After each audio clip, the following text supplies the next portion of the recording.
The next thing we're going to be talking about is what's called a Riemann sum and how that's connected to what's called a definite integral. So let's first of all talk about what a Riemann sum is, and Riemann is just the name of the person. So a Riemann sum is just a summation of a whole bunch of things, okay? If you look at this notation, a sigma notation is summing up, and you have f of c times delta x. This should look very familiar because if you think back to what we did before when we were doing left hand and right hand rectangles, didn't we take the width of the rectangle, which we can think of as like delta x, and then what do? We multiply by the height, which was f of 2, the width again, times f of 3. We're just summing up all these rectangles. So what this is saying is you're summing up the height of the rectangle times your delta x is really your width, and you're doing it for all these x values. So that's what this sigma notation is really representing this. That's what a Riemann sum is. You're just adding up a whole bunch of stuff. Now we're going to tie a Riemann sum to what a definite integral is. So before, I would ask you to do this. This is called an indefinite integral because there are no, these are called bounds. There's no bounds here.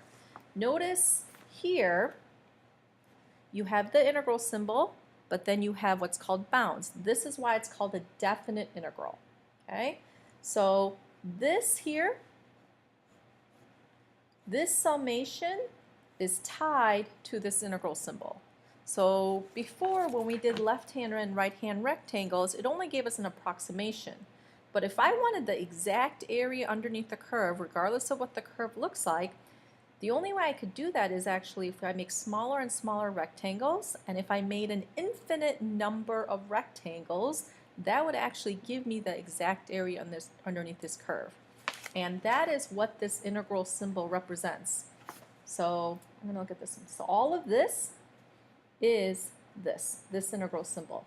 That integral symbol means that you are summing up a whole bunch of things infinitely. In this case, we're adding up a whole bunch of infinite number of rectangles. That's what that n goes to infinity means. And then this is just the height of the rectangle, width of the rectangle. Height of the rectangle, width of the rectangle. So now we want to just be able to connect the two pieces. So let's say I give you this limit sigma notation. So we want to tie this to, what does it mean if we rewrite it as a definite integral? So first of all, this whole thing right there, that is your integral symbol. So that's why your answer choices have that. I tell you what your bounds are. We want the x's to go from 0 to pi. So all the bounds have 0 to pi. And this is your function, cosine of x times x. This is your dx. So the only one that matches up is c. X cosine of x dx. So we want to be able to match the limit sigma definition with the definite integral. Okay? Now let's go the other direction. So if I give you the limit sigma, or same direction, but you have to write the answer, can you write it as a definite integral? So all of this, the only thing different about this, notice instead of as n going to infinity, it has this delta. What this means is you're going to take the width of the rectangle and make it as small as possible. So that would mean the same as making infinite number of rectangles. So all of this is the same as this. There's my interval. This is my function. Instead of c, just use x. This is your dx. So rewriting the Riemann sum as a definite integral.